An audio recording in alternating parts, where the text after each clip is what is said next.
Hello everyone, myself Mangesh Dharme, lecturer in Mechanical Engineering Department. Today we see the problem on shaft. In previous lecture, we see introduction to shaft. The learning outcome of today's lecture are students are able to design shaft. The various program outcomes achieved in today's lecture are PO1 to PO5, PO8, PO9, PO10, PSO1, PSO2 and PSO3. These are the program specific outcome achieved. Now अभी आपको problem solve करने के पहले क्या याद रखना है, all these formula. जैसे आपने पहले भी देखा है डिजाइन ऑफ शाफ्ट में, design of shaft on the basis of rigidity, तो जिसमें ये फार्मूला बहुत ज्यादा इंपॉर्टेंट है, that is the T by J is equal to C theta और G theta divide by L. Okay, तो ये फॉर्मूले अपने कॉपी में नोट डाउन करो क्योंकि ये आपको प्रॉब्लम सॉल्व करते वक्त काम में आने वाले हैं। तो फॉर्मूला है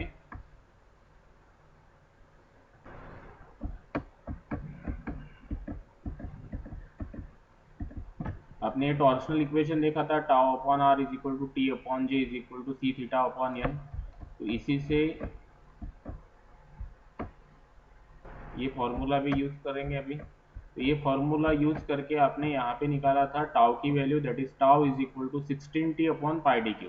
तो this formula is a very much important for designing of the shaft. तो ये फॉर्मूले भी पूरे अपने कॉपी में नोट डाउन करो।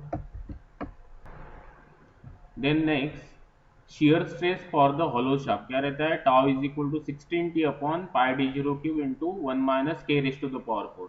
तो यहाँ पे k क्या है, k is a D I upon D zero, मतलब inside diameter of the shaft to the outside diameter of the fork. So this is the third formula that we have to be remember while solving the problem.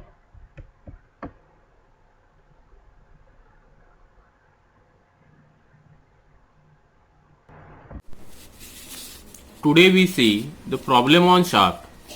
तो आपको यहाँ पे problem में क्या दिया है, a 400 mm diameter pulley A mounted on a counter shaft midway between the bearing 1200 mm apart. Okay, मतलब आपको यहाँ पे क्या दिया है प्रॉब्लम में, एक पुली ए है which is a mounted on two bearing C and D. ये अज्यूम किया अपन ने, ए पुली माउंट है between the bearing C and D 1200 mm apart. इसका मीनिंग यही होता है, मतलब ए माउंट किया है मैंने सी और डी के बीच में, दोनों का डिस्टेंस कितना है 1200 mm अपार्ट। आगे में देखिए प्रॉब्लम में क्या बोला है, transmit 50 kilowatt power to a machine below it by a flat belt drive. मतलब ये जो पुली क्या कर रही है, it will transmit the power to the pulley which is a directly below it. मतलब ये पुली के नीचे में एक और पुली लगी है, उसको ये क्या कर रहा है, शाफ्ट पावर ट्रांसफर कर रहा है 50 किलोवाट। देन नेक्स्ट, मतलब आपको यहाँ पे डाटा में क्या मिला, अभी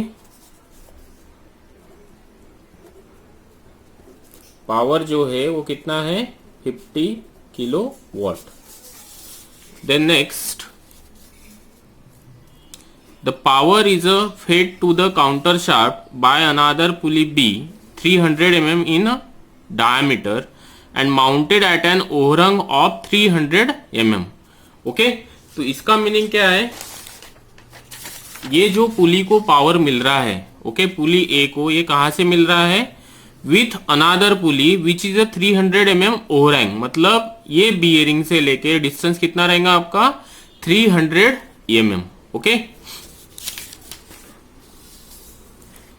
देन नेक्स्ट, इसका डायमीटर कितना दिया है आपको 300 mm।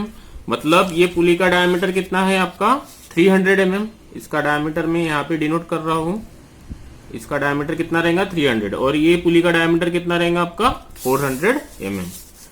Then the electric motor vertically below pulley B provides power to it. मतलब ये पुली बी को पावर कौन ट्रांसफर कर रहा है, it is with the help of the motor which is a place below it, मतलब इसके नीचे में एक मोटर लगी है और यहाँ पे ये बेल्ट से पुली बी को पावर जा रहा है, बी से ए को पावर जा रहा है और ये क्या कर रहा है, दूसरे और एक पुली को पावर ट्रांसफर कर रहा है, that is the transmission system. Then next, the belt tension in both the pulley are vertical.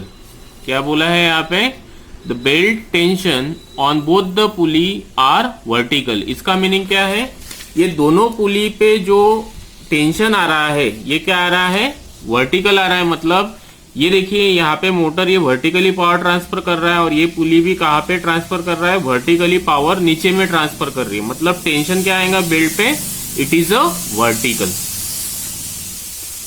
Then next, the coefficient of friction between the belt and pulley surface is 0.3। मतलब आपको mu की value given है यहाँ पे, कितनी given है ये, 0.3। The counter shaft rotate at 560 rotation per minute. मतलब एन की स्पीड कितने गिवन है आपको, N is a 560 rotation per minute. Design the shaft taking permissible shear normal stresses of 45 newton per m square. मतलब आपको shear stress tau is equal to कितना दिया है, 45 newton per m square and normal stress मतलब आपको दिया है sigma T is a 70 Newton per m square. तो this is the value of stresses. तो अपन एक बार और प्रॉब्लम देख लेते हैं। क्या दिया था आपको, सबसे पहले एक पुली दी थी 400 जो प्लेस की है दो बियरिंग पे, सी और डी बियरिंग पे प्लेस की है। Then another pulley B having diameter 300। Overhang का मतलब क्या होता है, ये बियरिंग जो डी है ये इसके बिसाइड, इसका मीनिंग होता है ओवरहैंग। मतलब ये हमेशा ध्यान में रखना आपने, ओके। तो इस और ये पुली को पावर कौन ट्रांसफर कर रहा है, ये मोटर से पावर ट्रांसफर हो रहा है यहाँ पे in the upward direction. Then यहां से पावर जा रहा है टू द पुली ए और पुली ए से पावर ट्रांसफर हो रहा है to the another pulley which is a place below it. और वर्टिकल टेंशन है दोनों भी बेल्ट में, ठीक है। देन पुली ए का जो डायमीटर है ये कितना दिया है, पहले निकालते अपन। Radius of pulley A is equal to 400 divided by 2 is equal to 200 mm and radius of pulley B is equal to 300 divided by 2 is equal to 150 mm. Now first step is to calculate the torque, okay। तो पहली step क्या रहेंगे shaft के problem में, आपको torque calculate करना है। Then torque on shaft, okay. तो इसके लिए फॉर्मूला क्या रहता है, P is equal to 2 pi NT divide by 60, okay. तो पावर कितना गिवन है आपको, 50 kilowatt, that's why 50 into 10 to the power 3 watt में कन्वर्ट करना है आपको। देन 2 पाई एन की स्पीड, एन कितना गिवन है आपको, 560 रोटेशन पर मिनट है, that's why 560 into T divided by 60। तो इससे निकलेगा आपका टॉर्क। तो अभी कैलकुलेट करते हैं torque, that is 50 into 10 to the power 3 into 60 divided by 2 shift pi into 560, okay. तो ये कितना आया, 852.61, that is equal to 852.61 newton metre. तो ये जो टॉर्क की वैल्यू रहेंगे ये न्यूटन मीटर में रहेंगे, हमेशा ध्यान में रखना। पावर को आपको किस में कन्वर्ट करना है, वॉट में कन्वर्ट करना है। टॉर्क का वैल्यू किस में रहेगा आपका, न्यूटन मीटर में रहेगा। यहाँ पे मैक्सिमम कंफ्यूजन होता है। और अपने को क्या करना है, भी न्यूटन mm में कन्वर्ट करना है। तो torque T is equal to कितना होगा, 852.61 into 10 to the power 3 Newton mm. That is the value of torque. Now next step,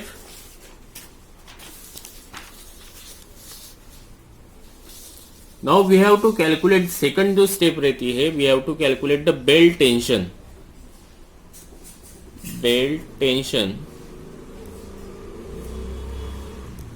तो सबसे पहले देखते हैं फॉर पुली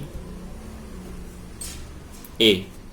ओके, तो बेल्ट टेंशन क्या रहेगा, that is equal to TA1 upon TA2 is equal to e to the power mu theta. Okay, तो ये TA1 अपॉन TA2 क्या है. ओके, तो अभी ये जो पुली ए है यहाँ पे दिख रही है आपको डायग्राम में, ये क्या कर रही है, नीचे में पावर ट्रांसफर कर रही है. तो that's why TA1 is the tension in the tight side of the pulley A and TA2 is the tension in the slack side of the pulley A. Okay, और ये फॉर्मूला आपने SOM में भी पढ़ा है, that is a TA1 upon TA2 is equal to e to the power mu theta. That's why TA1 is equal to e to the power mu की value कितनी given है आपको, प्रॉब्लम में ही गिवन है, म्यू की value given है आपको 0.3, that is the coefficient of friction. That's why I am writing here 0.3 into, अभी थीटा की जो वैल्यू है ये कितना लेना है आपको, मतलब ये जो पुली ए जो दिख रही है आपको, ये कहाँ पे पावर ट्रांसफर कर रही है, वर्टिकली, मतलब 180 डिग्री में. तो that's why theta in radian ये कितना रहेगा आपका पाई, बिकॉज 180 डिग्री रेडियन में कन्वर्ट करेंगे तो कितना होगा, दैट इज अ पाई. तो इसका जो वैल्यू आ रहा है इंटू TA2, दैट्स व्हाई मैं लिखूंगा यहाँ पे TA1 इज इक्वल टू, तो यहाँ पे निकालिए shift of,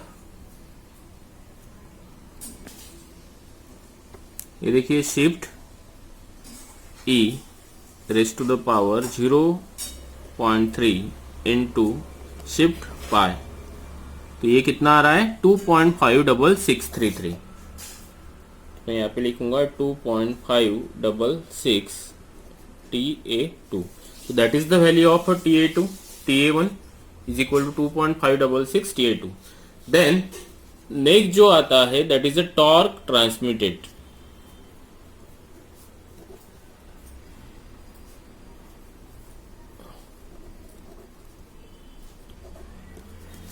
That is equal to TA, ये फॉर्मूला हमेशा याद में रखना, that is equal to TA1 minus TA2 into RPA. Okay, now तो अभी ये फॉर्मूला कैसे आया है देखते हैं. अभी ये जो पुली ए है ये क्या कर रहा है, टॉर्क ट्रांसफर कर रहा है in the vertical direction. Okay, तो टॉर्क कितना कैलकुलेट होगा यहाँ पे, tension in the tight side minus tension in the slack side, that is the actual force acting on this pulley A. Okay, into radius of the pulley A, that is the torque transmitted by the pulley A. Okay, then TA की value आपने already calculate की है, कितने calculate की है, देखिए यहाँ पे टॉर्क की वैल्यू कैलकुलेट की है, that is 852.61 into 10 to the power 3 is equal to TA1 की वैल्यू कितनी है 2.566 into TA2 minus TA2 into RPA की वैल्यू कितनी है यहाँ पे 200, that's why I am writing here 200. तो यहाँ पे अननोन क्या है आपका, TA2 इज अननोन, इसकी वैल्यू कैलकुलेट करते हैं आप 852.61 into 10 to the power 3 divide by 200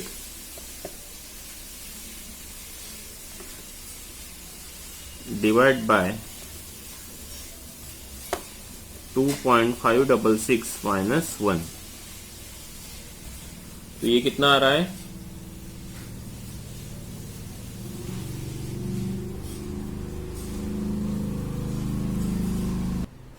इसको सॉल्व करने के बाद ये TA2 की वैल्यू कितनी आ रही है यहाँ पे, TA2 is equal to 2722.25 newton. Then from equation 1 TA1 कितना होगा आपका, TA1 is equal to 2.566 into TA2, ये कहाँ से आया, फ्रॉम इक्वेशन नंबर 1। तो TA1 कितना होगा यहाँ पे, TA1 is equal to 2.566 into 2722.25, तो इसका वैल्यू निकालिए अभी, इंटू 2.566, तो ये आ रहा है 6985.30 न्यूटन। ये हो गई TA1 की वैल्यू। तो जैसे आपने बेल्ट टेंशन निकाला है पुली ए के लिए, वैसे क्या करना है आपको, अभी बेल्ट टेंशन निकालना है पुली बी के लिए। तो next same method again, for pulley B क्या होगा, TB1 upon TB2 is equal to e to the power mu theta is equal to e to the power 0.3 into pi, तो ये same रहेगा 2.566, that's why TB1 is equal to कितना होगा, 2.566 into TB2। Okay, तो इसको equation number 2 दे दीजिए। Then torque on pulley B, ये भी क्या रहेगा, सेम रहेगा, that's why TB1 minus TB2 into radius of pulley B. तो TB की वैल्यू कितनी आई थी, 852.61 into 10 to the power 3, that's why TB1 की वैल्यू कितनी है यहाँ पे, 2.566 into TB2 minus TB2 into radius of pulley B कितनी है, 150। तो इसको सॉल्व करने के बाद TB2 की वैल्यू निकालिए यहाँ पे,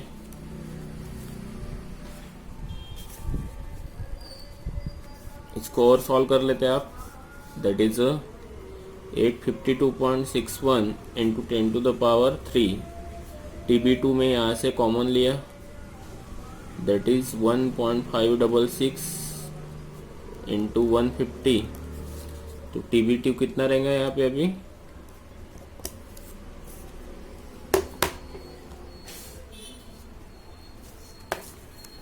852.61 into 10 to the power 3, answer divide by 1.566 into 150। Okay, तो TB2 की वैल्यू कितनी है यहाँ पे, 3629.67। तो similarly from equation number 2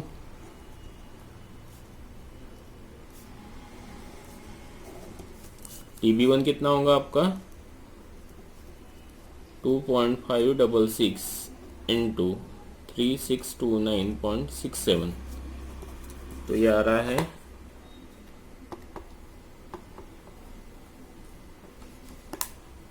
9313 Newton.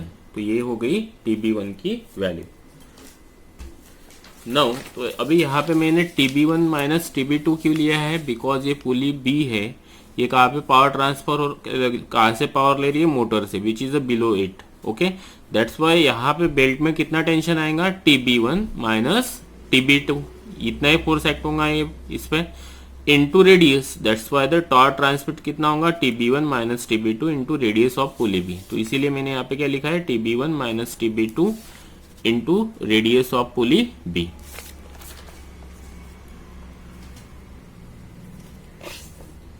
Now next जो स्टेप रहती है शाफ्ट के प्रॉब्लम में, that is a bending moment. क्या कैलकुलेट करना है आपको? बेंडिंग मोमेंट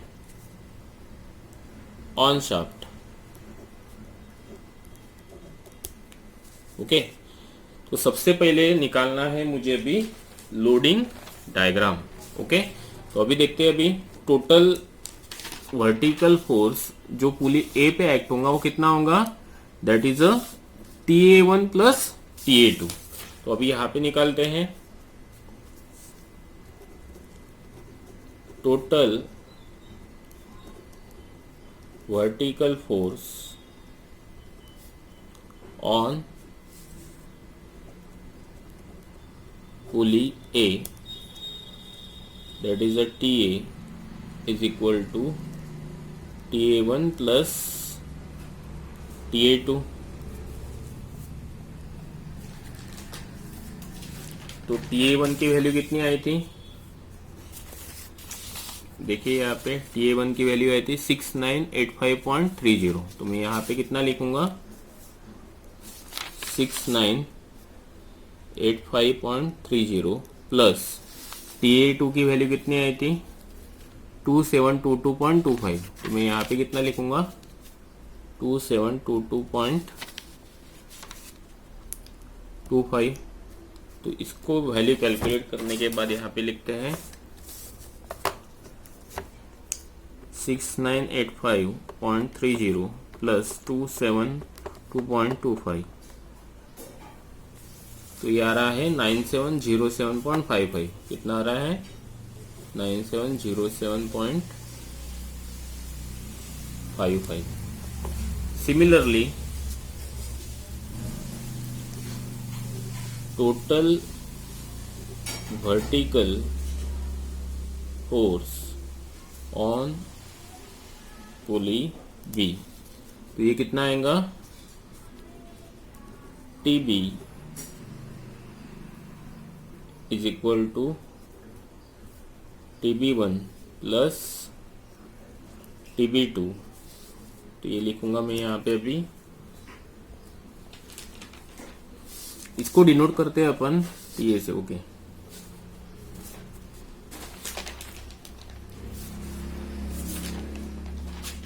तो TB1 कितना आया था मेरा? देखिए यहाँ पे 9313.73। That's why I am writing here 9313.73 plus TB2 की वैल्यू कितनी है? 3629.67। तो यहाँ पे इतना लिखूंगा मैं 3629.67। तो इसको कैलकुलेट करते हैं अभी। 9313.73 प्लस 3629.67। तो ये आ रहा है 12943। कितना आ रहा है ये? 12943 newton. That is a total vertical force on pulley B.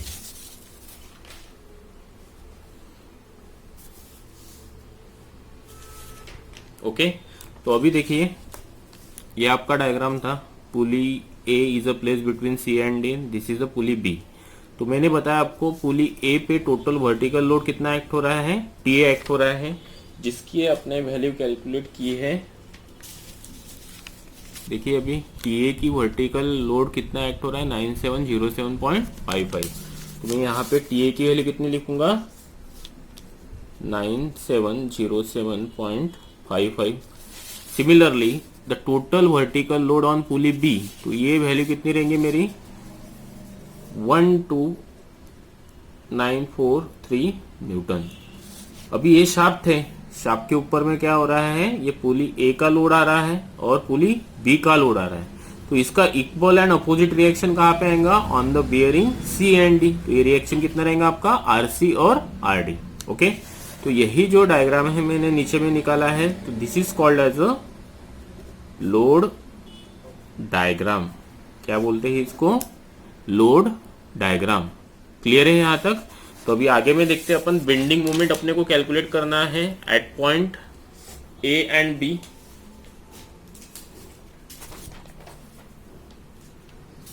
ना अभी लोडिंग डायग्राम देखिए, सभी जन दिख रहा है, तो यहां पे ध्यान दीजिए। अभी टेकिंग मोमेंट अबाउट डी, क्या लेना है मुझे अभी? Taking moment about D for calculating the reaction at C. तो मैं यहां पे लिखता हूं अभी मोमेंट अबाउट डी। ओके, तो क्या होगा देखिए, मोमेंट अबाउट डी लेने के लिए आरसी इंटू 1200, ये क्लॉकवाइज है इसलिए positive, that's why RC into 1200। Then ये क्या हो गया? एंटी क्लॉकवाइज हो गया, T A into anti clockwise, that's why minus T A into 600। Then अभी ये कौन सा हो गया? अभी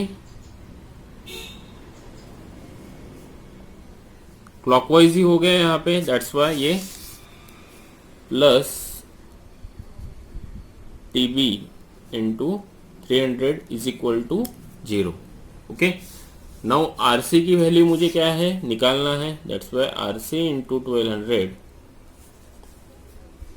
माइनस टी ए की वैल्यू निकाली है मैंने 9707.95, 9707.95 इंटू 600 प्लस टी बी की वैल्यू कितनी है? 12943, that's why 12943 into 300 is equal to 0। तो इसको सॉल्व करने के बाद मेरा किसका वैल्यू आएगा?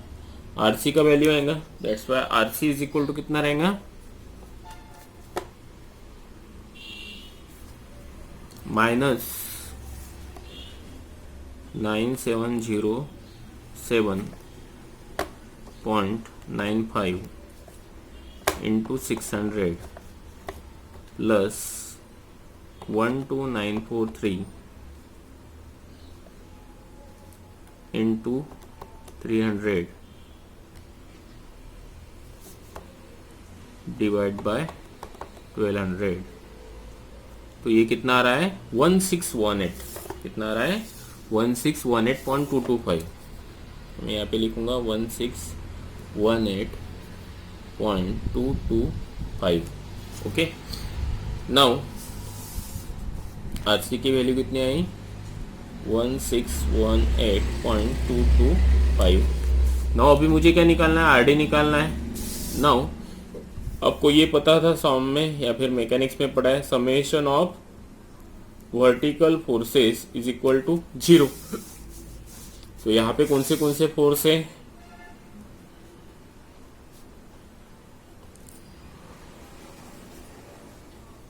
Are C plus R D minus T A minus T B is equal to 0। Why? कोई भी ले सकते हैं आप, कोई भी नेटोशन। तो अभी यहाँ पे मैंने अपवर्ड जो फोर्स है ये क्या लिए? पॉजिटिव लिए, that's why R C plus R D. और डाउनवर्ड जो फोर्स थे ये क्या लिए मैंने? निगेटिव लिए, that's why minus T A minus T B is equal to 0। तो आर सी की वैल्यू कितनी है यहाँ पे? 1618.225 प्लस आर डी की वैल्यू मुझे कैलकुलेट करना है, माइनस टी ए की वैल्यू कितनी है? 9707.95। यहाँ पे लिखूंगा मैं 9707.95 माइनस 12943 इज इक्वल टू 0। तो इसको सॉल्व करने के बाद किसकी वैल्यू आएंगी? आरडी की वैल्यू आएंगी। तो आरडी निकालते हैं, 618.225 माइनस 9707.95 माइनस 12943। तो ये आ रहा है 21,032। कितना आ रहा है? 21,032.7 न्यूटन। तो मैं यहाँ पे किसकी वैल्यू लिखूंगा अभी? आरडी की, that is 21,032 Newton. Okay, now next step जो रहती है इसी प्रॉब्लम में, that is a bending moment at point A and D.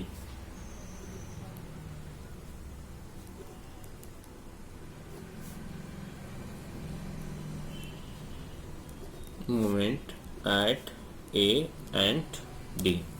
तो अभी यहाँ पे ध्यान दीजिए, ए और डी का मोमेंट क्यों ले रहे हैं? बिकॉज ये शाफ्ट कहाँ पे फिक्स है आपका? सी और डी पे सपोर्ट किया है, लेकिन पुली बी और ए मेरा, सी और बी क्या है मेरा लास्ट पॉइंट है. तो बेंडिंग होने के चांसेस कहाँ से रहेंगे? At point A and at point D. That's why we have to check the bending moment at point A और डी. मतलब मुझे कहाँ पे बेंडिंग मोमेंट चेक करना पड़ेगा? एट पॉइंट ए और डी पे चेक करना पड़ेगा. दैट्स व्हाई नेक्स्ट जो स्टेप रहेंगे यहाँ पे, bending moment at point A and D. तो ये कैसे कैलकुलेट करेंगे? Bending moment at point A is equal to कितना रहेगा? देखिए अभी यहाँ पे ध्यान दीजिए, ये जो पॉइंट ए है यहाँ पे, ओके, तो ये हो गया इसका लेफ्ट हैंड साइड और ये हो गया इसका राइट हैंड साइड. तो हमेशा ध्यान में रखिए, from the left hand side clockwise जो रहेगा पॉजिटिव रहेगा और एंटी क्लॉकवाइज जो मोमेंट रहेगा ये निगेटिव रहेगा. From the right hand side के अगर फोर्सेस का आप bending moment about point A लेते हो तो क्लॉकवाइज रहेगा आपका निगेटिव और एंटी क्लॉकवाइज रहेगा पॉजिटिव. ओके, तो ये नोटेशन ध्यान में रखो. अभी मुझे क्या लेना है? बेंडिंग मोमेंट एट पॉइंट ए. तो मुझे कोई भी एक साइड से लेना है, अभी लेफ्ट हैंड साइड से ले सकता हूँ या फिर मैं राइट हैंड साइड से ले सकता हूँ. तो अभी मैं क्या लूंगा? लेफ्ट हैंड साइड से लूंगा. तो लेफ्ट हैंड साइड में क्या है? क्लॉकवाइज होगा, ये सी ऐसा आएगा, तो that is the clockwise moment. That's why bending moment क्या होगा आपका? RC into 600. तो आरसी की वैल्यू निकाली है आपने 1618.225. तो मैं यहाँ पे लिखूंगा 1618.225 into 600. It is equal to 1618.225 into 600. ये होगा आपका 970.935 इंटू 10⁻³ न्यूटन. इसका यूनिट बहुत जरूरी है, Newton mm.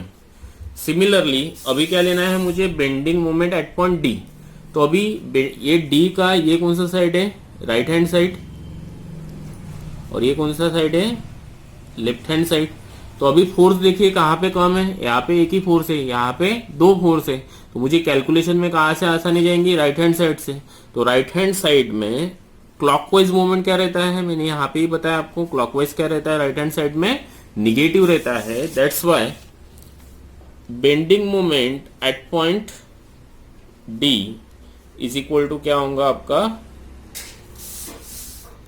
TB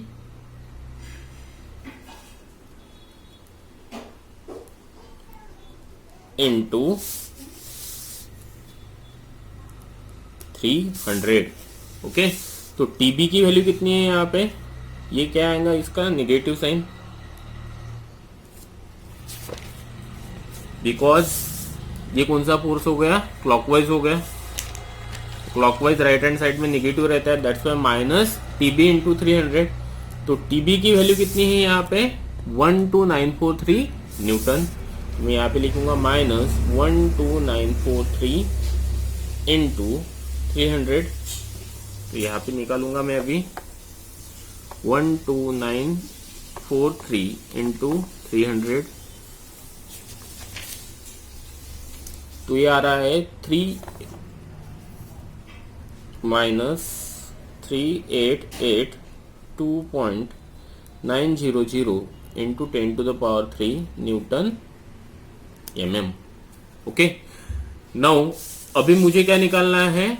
bending moment diagram निकालना है. ओके, सिमिलरली जैसे आपका लोडिंग डायग्राम था, मैंने क्या किया? ये लोडिंग डायग्राम को यहाँ पे सेम नीचे में लेके आया. मैंने सी, ए, डी और बी पॉइंट लोकेट किया. अभी देखिए पॉइंट ए पे आपका बेंडिंग मोमेंट कितना आ रहा है? 970.938. ये क्या है? पॉजिटिव है. पॉजिटिव है मतलब कौन सा डायरेक्शन रहेगा इसका? अपवर्ड डायरेक्शन रहेगा. ये बात ध्यान में रखिए. ओके, तो ये कितना लिखूंगा मैं? 935 into 10⁻³ newton mm। Similarly at point D पे मोमेंट कितना है आपका 38, बट क्या है माइनस है, लेकिन 388290 ये इससे ज्यादा वैल्यू है 970 से, लेकिन ये कहाँ पे जा रही है, निगेटिव डायरेक्शन में जा रही है। दैट्स वाई मैं यहां से एक लाइन निकालूंगा इन द डाउनवर्ड डायरेक्शन, जिसका वैल्यू कितना आ रहा है 3882.900 इंटू 10⁻³ न्यूटन mm। ओके, ना अभी क्या करना है आपको, सी से ये एंड पॉइंट ज्वाइन करना है, ए से कहा जाएगा पॉइंट, डी पे जाएगा ये पॉइंट ज्वाइन करना है, और डी से कहां पे जाएगा आपका बी पे। तो this is called as a bending moment diagram. इसको क्या बोलते हैं, बेंडिंग मोमेंट डायग्राम। अभी यहां पे देखिए बेंडिंग मोमेंट में मैक्सिमम बेंडिंग मोमेंट कहां पे दिख रहा है, 970 ज्यादा है या 3882.900 ज्यादा है, कौन सा ज्यादा है, bending moment at point D. That's why मैं यहां पे लिखूंगा अभी maximum bending moment that is m is equal to md is equal to कितना लिखूंगा मैं ये 3882.900 इंटू 10⁻³ न्यूटन mm। मतलब ये शाफ्ट के फेल होने के चांसेस कहाँ पे रहेंगे, एट पॉइंट डी पे रहेंगे। Okay, that's why I am considering for design purpose the maximum bending moment md is equal to 3882.900 into 10⁻³ newton mm। Now अभी मुझे बेंडिंग मोमेंट मिल गया, तो अभी मुझे क्या निकालना है नेक्स्ट स्टेप में, नेक्स्ट स्टेप में मुझे कैलकुलेट करना है equivalent twisting moment T is equal to √ KB into m whole square plus KT into T whole square.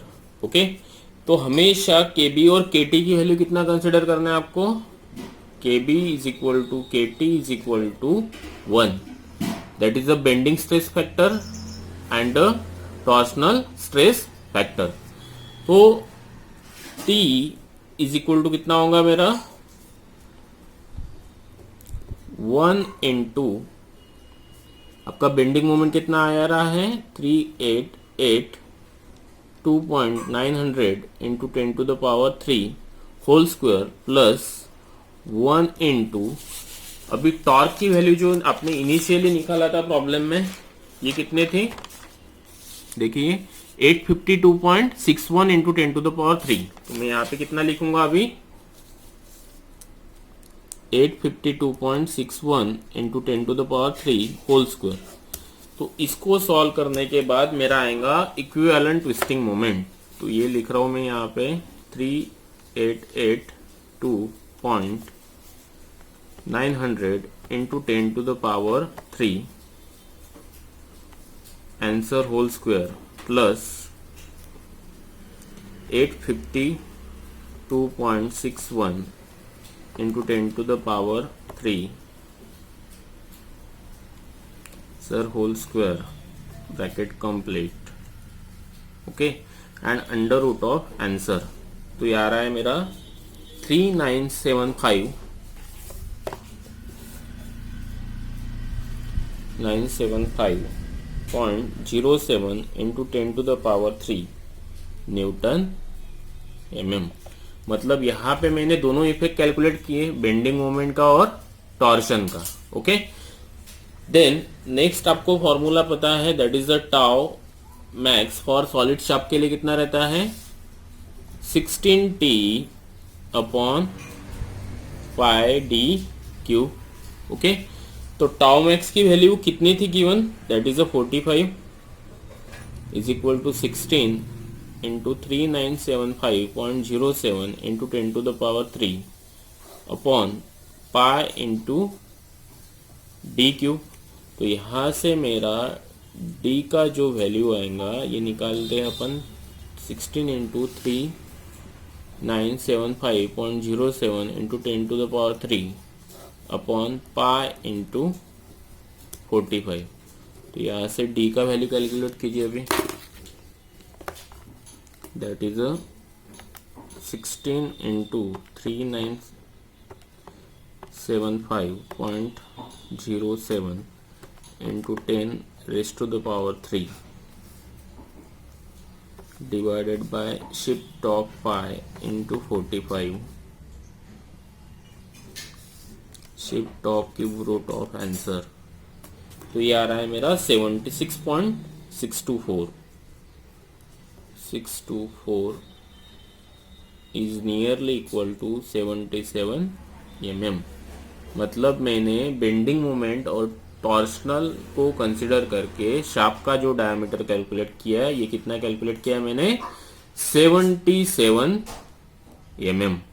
Okay, so that is all about this problem. In the next lecture we see the next problem on the shaft. The unit outcome achieved in today's lecture are: design the power transmission element like shaft key and coupling. Summary of today's lecture: we designed the shaft in which we found out the diameter of the shaft. Program outcome achieved in today's lecture are PO1 to PO5, PO8, PO9, PO10. Similarly, program specific outcome are PSO1, PSO2, PSO3. The important question asked in MSBT exam are: a 400 mm diameter pulley A mounted on a counter shaft midway between the bearing 1200 mm apart transmit 50 kilowatt power to a machine below it by means of a flat belt drive. The power is fed to the counter shaft by another pulley B 300 mm in diameter and mounted at an overhang of 300 mm. The electric motor vertically below pulley B provides power to it. The belt tension on both the pulley are vertical and coefficient of friction between the belt and pulley surface is 0.3. The counter shaft rotates at 560 rotation per minute. Design the shaft taking permissible shear and normal stress of 45 Newton per mm square and 70 Newton per mm square respectively. In next lecture we see the next problem on shaft. Thanks. For any query, contact to this number.